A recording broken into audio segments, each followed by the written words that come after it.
Hey boos, welcome back for another video. Today we're going to be doing a comparison. I want to know your opinion if you prefer to cut your lace with scissors or with a razor. So this here comes from NaBeauty and they sent over a 20-inch 13 by 6 250% density curly wig. They also included free goodies. And this is the wig itself. As you guys can see, that lace is a nice brown color and I love it. The actual texture is curly, as I said before. It did look a little bit dry offhand, but of course we're gonna slay this from start to finish. This is the inside of the wig cap and this is what the wig looks like on. So here's an even better close-up of what the wig looks like. The curls are super defined. The actual lace is pre-plucked, which looks amazing. The only downside to this one is that it did look a little bit brown in the lace, and that is because it kind of is over bleached. They bleached the knots, but in some areas it is a little bit over bleached. So I definitely did reach out and let them know about this, and they're definitely gonna fix that issue. But you guys can see how pre-plucked it is, so it's pretty much good to go. You don't have to like bleach the knots or really tint the lace. You really don't have to do anything to the wig at all.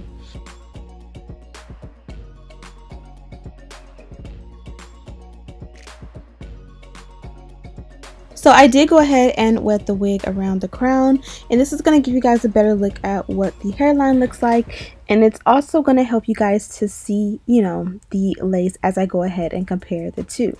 So on one side I'm going to be using scissors and the other side I'm going to be using a razor.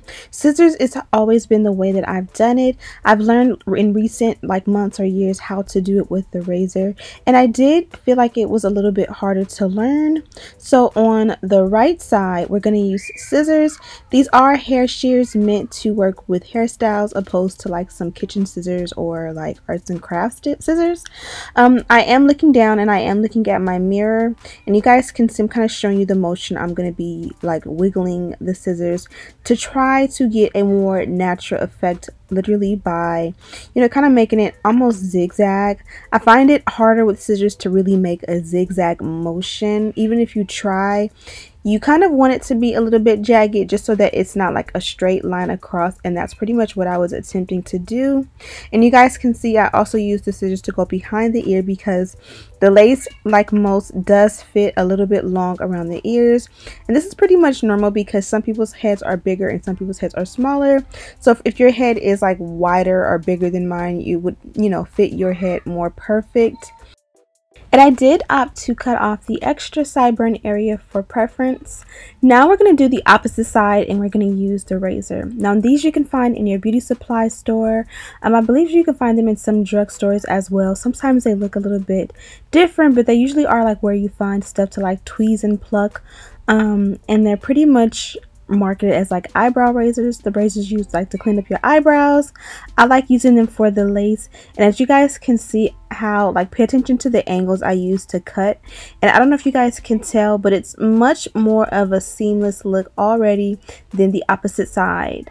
Can you guys see that? It doesn't take away or change the color of the lace, but it definitely makes it harder to see. Like if you're looking, it makes it to where you have to look a little bit harder to find, whereas when the lace is cut straight across, you can literally see the line across of where the lace is, and you'll see a little bit more as I bond it down. So that is of course the next step. We're going to go ahead and use Got to Be glue gel and a popsicle stick to go ahead and bond the lace down.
Now that the wig is bonded down, we're going to use a little bit of rubbing alcohol to clean up the area. You don't want any of that glue just sitting on your skin, just because you can always tell a wig is a wig and a person just got an install if they have a little bit of glue on their forehead. It just makes it look much cleaner if you don't have that on there. I'm also going to bond down the sideburns a little bit more with the glue, because those are just the hardest to actually stay down once you bond down your wig. And of course you can use a blow dryer on a cool setting, and this will give you a tighter hold, or basically a stronger bond with your lace.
Okay, so now it's time to part. I love the way the hairline looks. I love the way the parting is, and the parting is extended. I absolutely love it when you get extra parting space. This one here I believe is about 8 inches of parting space. I'll verify with them. They do say it's 13 by 6, but it feels like so much more, and I'm definitely not complaining at all because it looks so good. Now that we have it installed, you guys can see this looks good already. So I'm taking my water bottle, and this just has literally water in it. I did put a little bit of conditioner in here. I believe I used the Aussie Moist, and this just gives a little bit more hydration to the hair. Now I highly recommend that you go ahead and co-wash or even wash your wigs, even if they come pre-plucked, pre-bleached and all that. But let's just be honest, I'm a mama of 3 little ones, and they're all under the age of 5, so sometimes I don't have the time to wash, co-wash, air dry, or just even any extra step goes a long way. So I did cut down time by just going ahead, like I said, and using a little bit of water with conditioner to go ahead and moisturize the hair. This here is wax, and I like to use this especially when I don't use a like a mousse to go ahead and like form the baby hair, because this is a no baby hair look. The wax just sets off the hair as you brush it in the direction that you want it to go. It just makes it look a little bit more done and not so frizzy, if that makes sense. And I'm gonna use that wax all along the hairline as well as the parting, and then brush it in really good. Now even though the hair is wet, I do kind of press it down a little bit with either the hot comb or the what is it called? I can't even think today, you guys, I'm so sorry. Or the flat iron, and this is just going to give me a flatter, more flush finish, and I'll do that in just a moment. And here we are adding a little bit of powder. Now the powder was a little bit harder to pull off just because, again, the hairline and the parting is a little bit more brown, which comes off a little bit more red because it is over bleached. But as you guys see, I'm just kind of adding the contour powder in different spots so that it's just not one glob of powder, and it kind of helps to blend and make sure that the lace matches my skin tone. And you guys can see, if the lace wasn't over bleached, this would look so amazing. If you want to help it out, just use a mascara. The mascara one with a little bit of mascara on it, and it's going to help to blend much more. Okay, so this is the finished results. I'll let you guys be the judge and see. This is the side that we used the razor, and then this is the side that we used the scissors. Now, in my opinion, this side where we use the razor looks more seamless. It's harder to see where the actual lace is, whereas we did the same exact steps on this side and it's a little bit more straight and solid. So of course this one did come a little bit over bleached, so here it's brown on both sides in the root, which I will let them know about that, so that will not happen at all with your orders if you choose to purchase from this company. But I absolutely love how full the hair is. I love the texture. This one definitely screams of fall and winter time. It's not too heavy or full at all, but it's nice, airy, light, and fluffy, and that's what I love the most about it. Now, you know I love when I get extra parting space, and I want to say this one has to be like 8 inches back at least. It literally comes like way back here, so you'll get the entire front of your hair with this one. Also, you guys know it's my jam to make it super flat up front. Another thing you can do is, because the texture of the hair is wavy, you can take the back of a curling iron and kind of make crimps in there. You kind of like hold it in different sections randomly. I don't really know if it's showing you guys, but it'll make dents in it to mimic the crimps or curls of the natural hair so that it's not too flat. But I kind of feel like how fluffy it is, if it's this fluffy at the root, which it naturally is, it's gonna look like a wig. I kind of want it to look like it's coming out of my scalp, and that's why I kind of straighten it with the flat iron a little bit.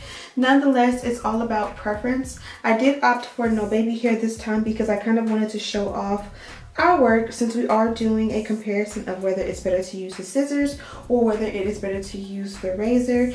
Also, the hair itself was easy to work with. I did detangle with the diamond brush after I got the hair super damp, and I got minimal shedding. It was shedding, but it was kind of like the normal amount you would pretty much get. And then from there, I just went ahead and added my mousse.